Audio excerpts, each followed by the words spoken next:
നമസ്കാരം. ദേവസൈന്യയിലേക്കും ശ്രീകൃഷ്ണ കഥാമൃതം ഭാഗം 39 ഏവർക്കും സ്വാഗതം.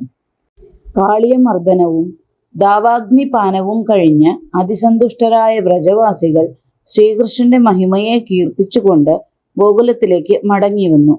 മായാ ഗോപാലവേഷം ധരിച്ച് രാമകൃഷ്ണന്മാർ വ്രജത്തിൽ ക്രീഡിച്ചു കൊണ്ടിരിക്കുമ്പോൾ ജീവികൾ അധികം ഇഷ്ടപ്പെടാത്ത വേനൽക്കാലം വന്നു.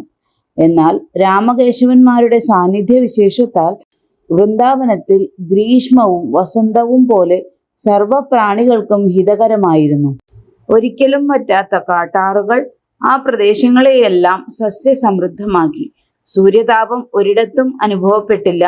ഫല പുഷ്പ സമൃദ്ധമായ വനപ്രദേശങ്ങളിൽ വണ്ടും മയിലുകളും സാരസപക്ഷികളും കുയിലുകളും മനോഹരമായ സംഗീതം ആലപിച്ചുകൊണ്ട് സ്വച്ഛന്തം വിഹരിച്ചു. വൃന്ദാവനത്തിലെ പരിപുഷ്ടമായ പ്രകൃതി വിലാസങ്ങൾ കൃഷ്ണരാമന്മാരെ അധികം ക്രീഡാസക്തരാക്കി തീർത്തു. ബാലകൃഷ്ണന്മാർ വിശേഷമായി വേണുവാദനം ചെയ്തുകൊണ്ട് രാവിലെ പശുക്കളെ മേയ്ക്കാൻ വനത്തിൽ പോകും.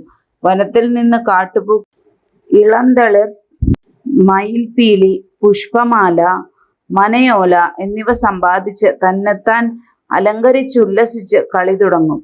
കൃഷ്ണൻ നൃത്തം ചെയ്യുമ്പോൾ ചിലർ താളം പിടിക്കും, ചിലർ കൊമ്പും കുഴലും വിളിക്കും. ശേഷിച്ചവർ നർത്തനത്തെ സ്തുതിച്ച് അഭിനന്ദിക്കും.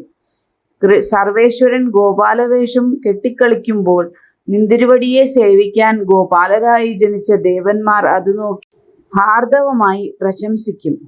രാമനും കൃഷ്ണനും കൈകോർത്തു പിടിച്ച് വട്ടത്തിൽ ചുറ്റും ചാടും. അന്യോന്യം പിടിച്ച് തലകീഴായി മറിച്ചിടും. ജയിച്ച ആൾ കൈയടിച്ച് ആർത്തു വിളിക്കും. അന്യോന്യം പിടിച്ചു വലിക്കും. ഇതെല്ലാം കൂട്ടുകാർ കണ്ടു രസിക്കും. അവർ കളിച്ച് ക്ഷീണിതരാകുമ്പോൾ മറ്റു ബാലന്മാർ നൃത്തം തുടങ്ങും. രാമകൃഷ്ണന്മാർ നൃത്തത്തിനനുസരിച്ച് പാടുകയും കൊട്ടുകയും സാധുവാദം ചെയ്തനുമോദിക്കുകയും ചെയ്ത് അവരെ ഉത്സാഹിപ്പിക്കും.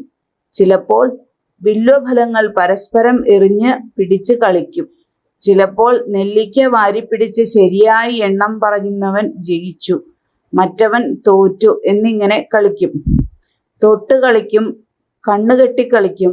മൃഗങ്ങളെപ്പോലെ ചാടും, പക്ഷികളെ പോലെ ചിലയ്ക്കും, തവളയെപ്പോലെ ചാടും. വിനോദവേഷങ്ങൾ കെട്ടിയാടി ചിരിപ്പിക്കും, ഊഞ്ഞാലാടും. രാജ, മന്ത്രി, ഭടൻ, കള്ളൻ എന്നീ വേഷങ്ങൾ കെട്ടിക്കളിക്കും. ഇപ്രകാരം നാനാലീലകൾ ചെയ്ത് അവർ പുഴയിലും മലയിലും താഴ്വരയിലും തടാകത്തിലും വിഹരിച്ചു. ഒരു ദിവസം കംസഭൃത്യനായ പ്രലംബാസുരൻ രാമകൃഷ്ണന്മാരെ തട്ടിക്കൊണ്ടുപോകാൻ ഉദ്ദേശിച്ച് ഒരു ഗോപവേഷത്തിൽ വന്ന് അവരുടെ കൂടെ കൂടി. എല്ലാം കാണുന്ന സർവേശ്വരൻ അവനെ ഉടനെ കണ്ടറിഞ്ഞു. പക്ഷേ അറിഞ്ഞതായി നടിച്ചില്ല. അവനെ നിഗ്രഹിക്കണമെന്ന് സങ്കല്പിച്ച് കൂട്ടുകാരോട്, നമുക്ക് 2 കക്ഷികളായി പിരിഞ്ഞ് ദ്വന്ദ്വയുദ്ധം ചെയ്ത് കളിക്കാം. തോൽക്കുന്നവർ ജയിക്കുന്നവരെ ഭാണ്ഡീര കവടം വരെ ചുവന്നു കൊണ്ടുപോകണം എന്ന് പറഞ്ഞു.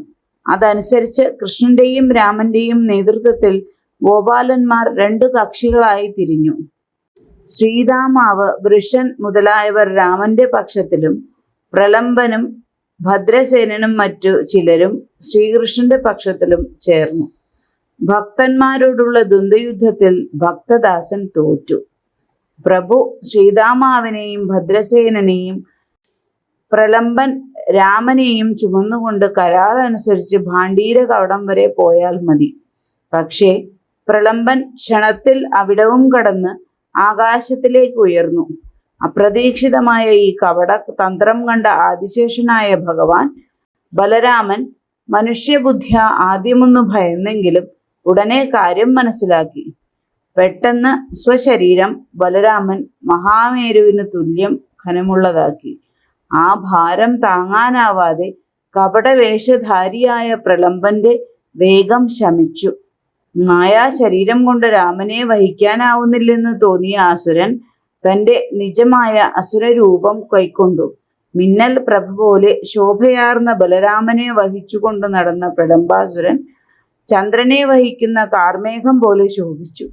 അവന്റെ ചെമ്പിച്ച തലമുടിയും കനൽക്കട്ട പോലെയുള്ള കണ്ണുകളും ഭീകരദംഷ്ട്രങ്ങളും മറ്റും കണ്ട് സാക്ഷാൽ സംഘർഷണൻ കോപത്തോടുകൂടി അസുരന്റെ മൂർധാവിൽ മുഷ്ടി ചുരുട്ടി ബലമായി അടിച്ചു. അസുരൻ തല തകർന്ന് ഘോരമായി നിലവിളിച്ചുകൊണ്ട് മരിച്ചു വീണു. ആ ശബ്ദം കേട്ട് ബാലന്മാരെല്ലാം ഓടിവന്ന് അസുരന്റെ പർവ്വതാകാരം കണ്ട് വിസ്മയിച്ചു. പരലോകത്തു പോയി തിരിച്ചു വന്നവനെന്ന പോലെ മുന്നിൽ നിന്ന രാമനെ കൂട്ടുകാർ പ്രേമവിഹ്വലരായി ആലിംഗനം ചെയ്തു. മഹാപാപിയായ പ്രലംബന്റെ വധത്തിൽ ദേവന്മാർ പരമനിർവൃതരായി രാമനെ ദിവ്യപുഷ്പമാല്യങ്ങളാൽ അഭിഷേകം ചെയ്ത് സ്തുതിച്ചു. നന്ദി, നമസ്കാരം.